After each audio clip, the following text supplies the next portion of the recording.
It has been, what a morning. So, okay. Now, I just spent the morning taking care of so many appointments. Okay, so the kids and I just got done going to the dentist. And so we all went to the dentist today. It was a family affair. It was like a family, outing to the dentist. Like, oh, the Edwards have arrived, kind of thing. And so I knew that this was going to be scary, I would say. Like, not in a I'm scared to go to the dentist kind of thing, because, yeah, no, not really anymore. It's more along the lines of, like, how bad is this going to be in work that needs to be done for me and for the kids. Now, I want to say that I am grateful for having dental insurance now, because for about, I want to say like 5 years, almost 4 years, I haven't had dental insurance because, well, when you're in recovery and if it's not bad enough, they won't give you dental. Like, it doesn't matter if you're on Medicaid. Um, you have to qualify to get the dental. I didn't qualify because I didn't have the kids. I couldn't get insurance for all of us. It's kind of a crazy system how the free insurance works. There's lots of loops and twists and holes in it that make it difficult. Okay. Also, my ex-husband had insurance for the kids and all of that, but he didn't ever take them.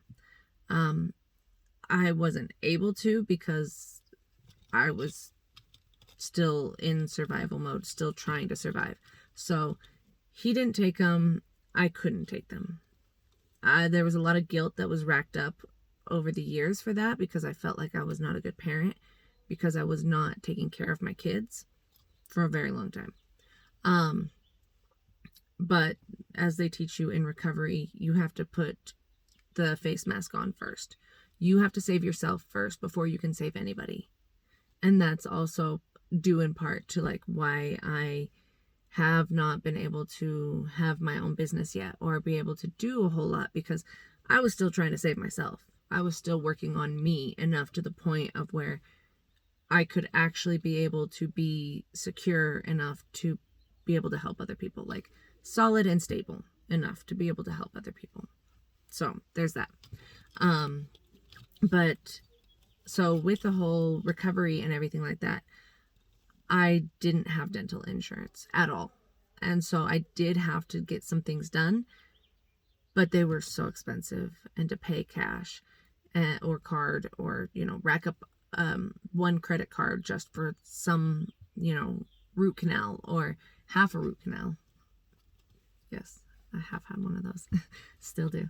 And other various different things, because, well, when you're in addiction, when it doesn't matter which one it is, you don't take care of yourself. When you struggle with your mental health, you don't take care of yourself. Especially with, like, depression is one of the biggest ones. I am the walking ABCD EFG for, like, mental health. I say that not to brag, I guess, but, like, it's just kind of one of those things that I'm more than willing to own it, because I have struggled with it. I'm not saying that it's gone forever. Like, I've conquered it. That's not how it works. It's more along the lines of, I know that I have them, and I do, like, steps, I do things to manage them, to keep them so that they aren't affecting my daily life. Let's put it that way. Okay. So, I have struggled with anxiety. I struggle with anxiety. I struggle with depression. I struggle with PTSD. I struggle with, well, CPTSD, if you really want to, like, go down that rabbit hole. And then I struggle with with, oh, what was the other ones that I had? With ADHD, I struggle with OCD. A lot of these things, I've just worked a lot on myself to work with them.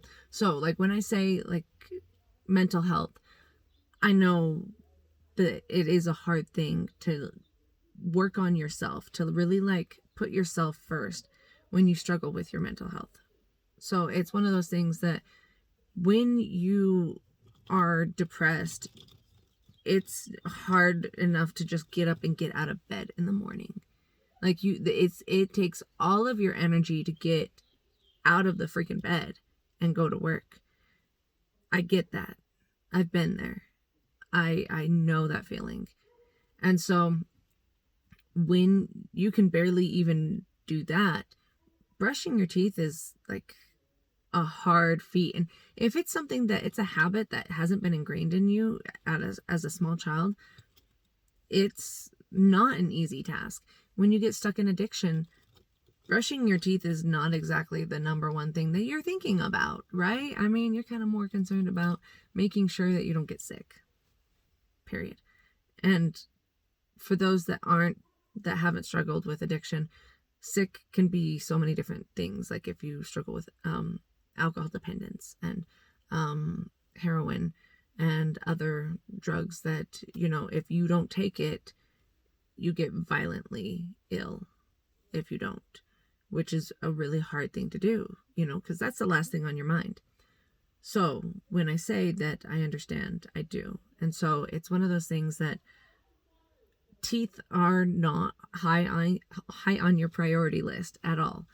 And so going today, I already knew that things were going to be bad. Let's put it that way. They were going to be rough. They weren't going to be pretty. But I also knew that this is the first step in many steps to be able to take back my health, to become the person that I want to be. So it's about knowing what we have to work with and what are all our options. How can we, you know, do this? Like, I'm grateful for insurance because now I'm not paying out of pocket for a lot of the stuff.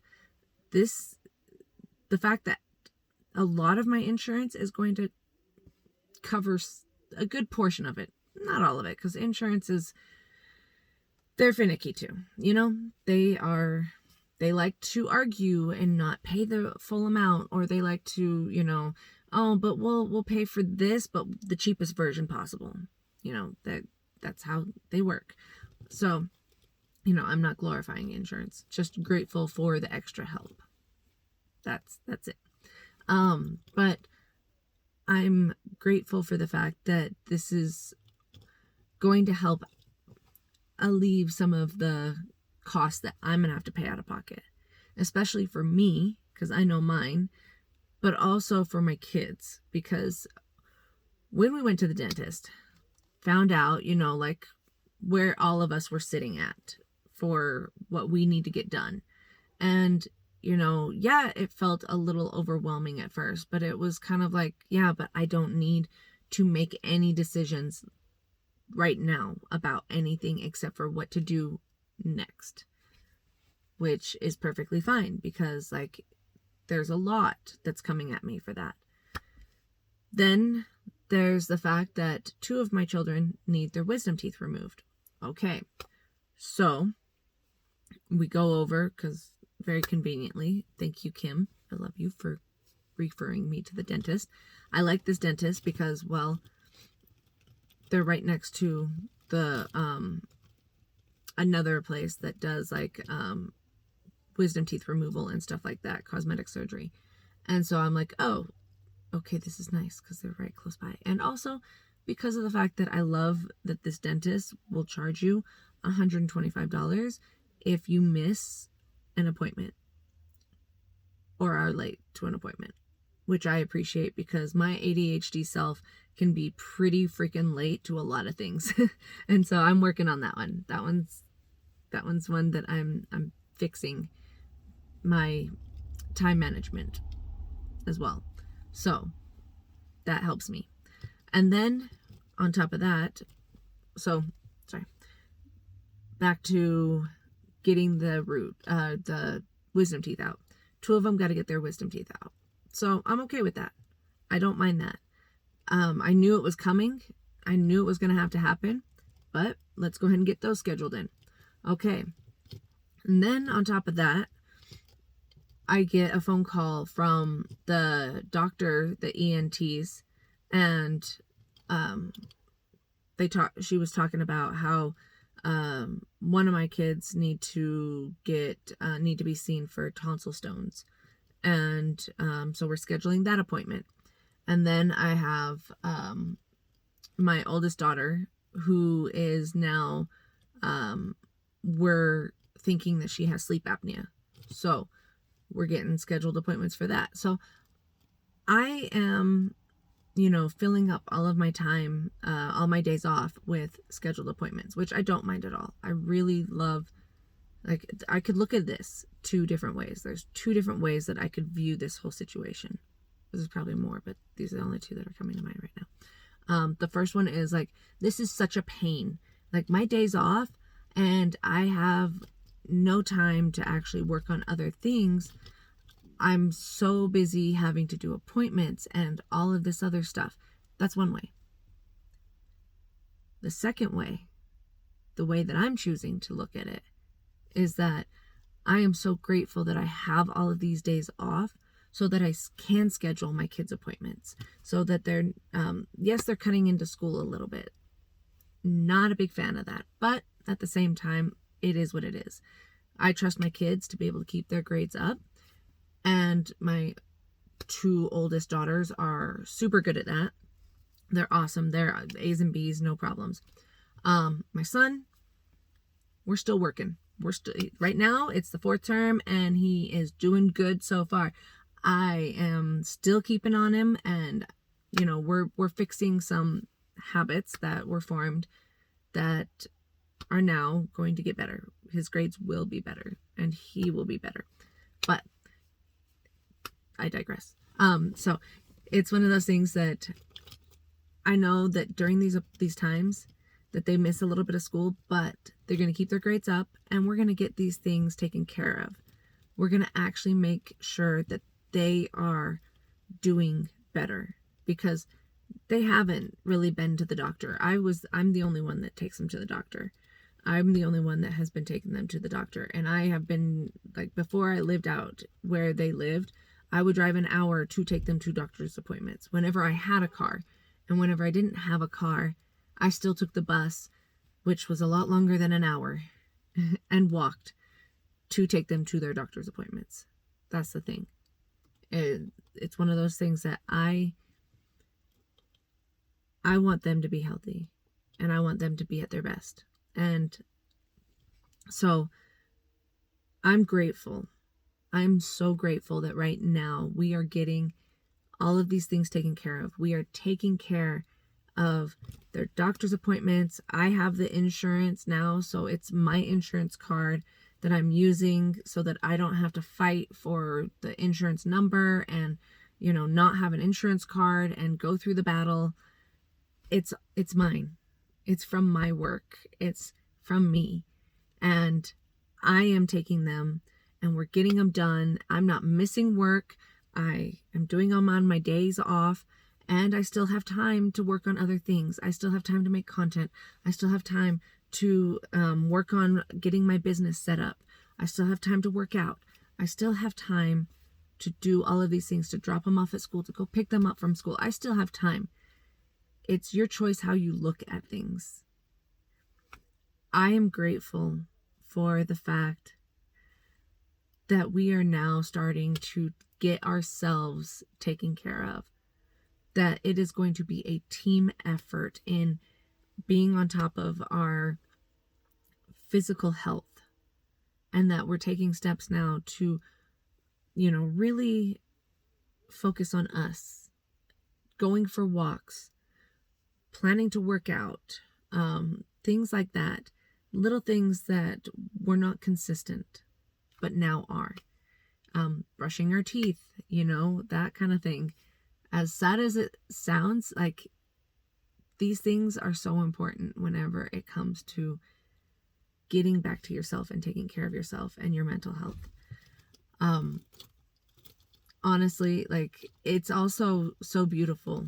This is something that I myself am so grateful for as well, is the fact that when I went into the dentist, and normally you feel like complete crap going into the dentist, right? You're just like, they're like, have you been brushing and flossing? And you're like, yeah, no, because I am so lying to you, because you can tell whether I have or not.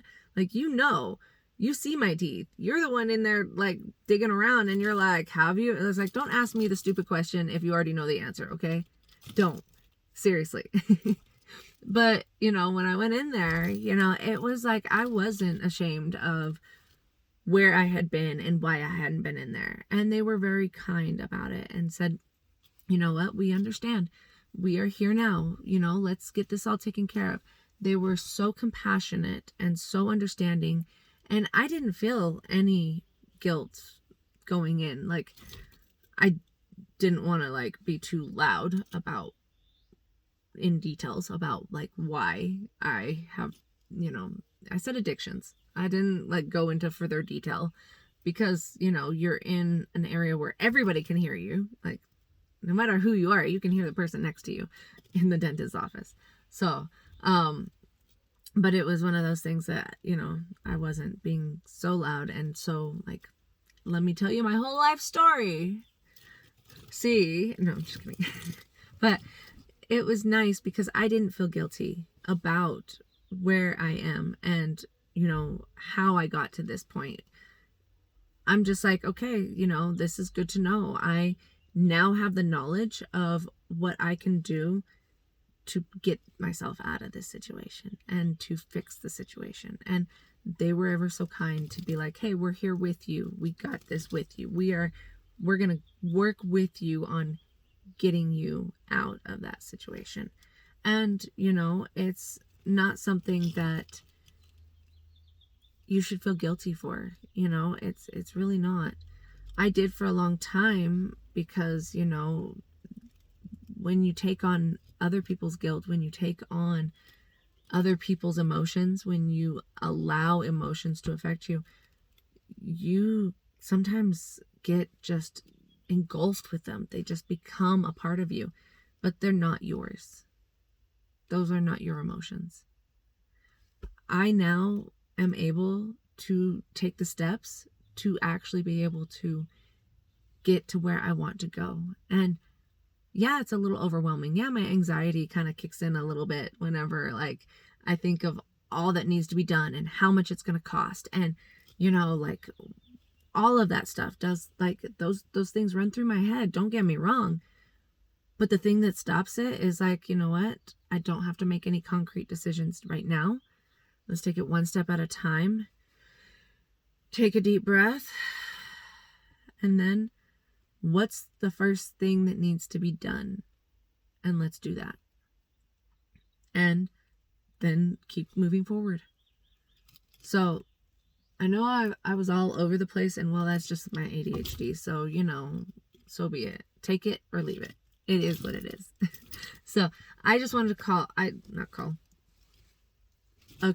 I just wanted to leave this message because I had such a beautiful breakthrough, and this is why in one of my posts I wrote that I love Mercury retrograde, because it's like these little things that come up, it just shows you how much you have overcome and worked through. So, like, when Mercury retrograde comes around, and we're getting so off the other topic that I was talking about, but I'm just gonna keep going with it. It was my Facebook post. So if people are seeing this on YouTube, then it's a Facebook post that I posted about how Mercury retrograde, it's so beautiful because of the fact that when you have things come back around during Mercury retrograde and you really, like, get to look at it, you get to see whether or not it still affects you or if you've moved on from it. And so If it does affect you, then you're like, ooh, there's still a little bit of something there that I haven't looked at. That something I maybe need to like dig a little deeper, kind of like a root canal. But dig a little deeper to figure out what it is. And if it doesn't affect you, then you're just like, oh, that's so nice. I love this feeling. I love that I'm not feeling this way. So I just had to come on here and tell you that, because it is something that, you know, it's okay. Take this time in Mercury retrograde to like pay close attention to the things that come back around, the things that just pop up out of nowhere and they used to be a trigger or they are still a trigger. Like, take a look at it, just dissect it, just like analyze it and just be like, wow, that's so cool. Or, ooh, let's look at that. But I digress about what I'm talking about, because, like, you know, I started off with the dentist and doctor's appointments and ended up here into Mercury retrograde, which is very much my brain. So there's the ADHD popping out for you, because, you know, just like, ooh, look, a squirrel kind of thing. But seriously, you know, main things to think about: don't feel guilty for where you are now and how far you've come. Be grateful. Here's a couple of other little lessons. Not lessons, but like tips. Find the things that you are grateful for and really hold on to that energy. Like enjoy it. Like be proud of it. That is an energy that you should sit in. Seriously, that proud of being further than where you were before and what you have now. Like, I am so grateful for that. And little miracles. Seriously, if you cannot appreciate the little tiny miracles, then why would you ever get the big ones? Because you don't appreciate the small ones. It's the small things that you need to appreciate that turn into the big things, because you got to start somewhere. And so really appreciate those miracles that happen. And so I've got a million of them. I'm always grateful, because, you know, I've been in worse places, and so I will always be grateful for where I'm at. Sometimes I'm not happy, but, you know, those are very few and far between. Yeah, so I'm going to leave this message here, because, like, I'm going on for way too long, and it's also something that I need to go inside and now go work on, go work on my business and go get my exercise done, because I didn't get to do it this morning because of the dentist appointment, but I can work on it now. I can exercise still. I'm not going to be like, oh, I didn't get it done this morning, so, well, it's done for. There's no point in trying now. It's okay. Let's fit it in where we can get it in. Okay.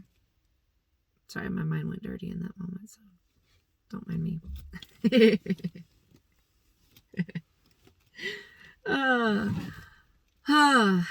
It's been a good day. And I hope that you're having a good day too. Okay? Lots of love, hugs, squeezes, and, you know, just be grateful. Be grateful. And don't be ashamed. Don't beat yourself up. But really, really take a look at what you got and be grateful. And appreciate the miracles, even the small ones. Love you. Bye.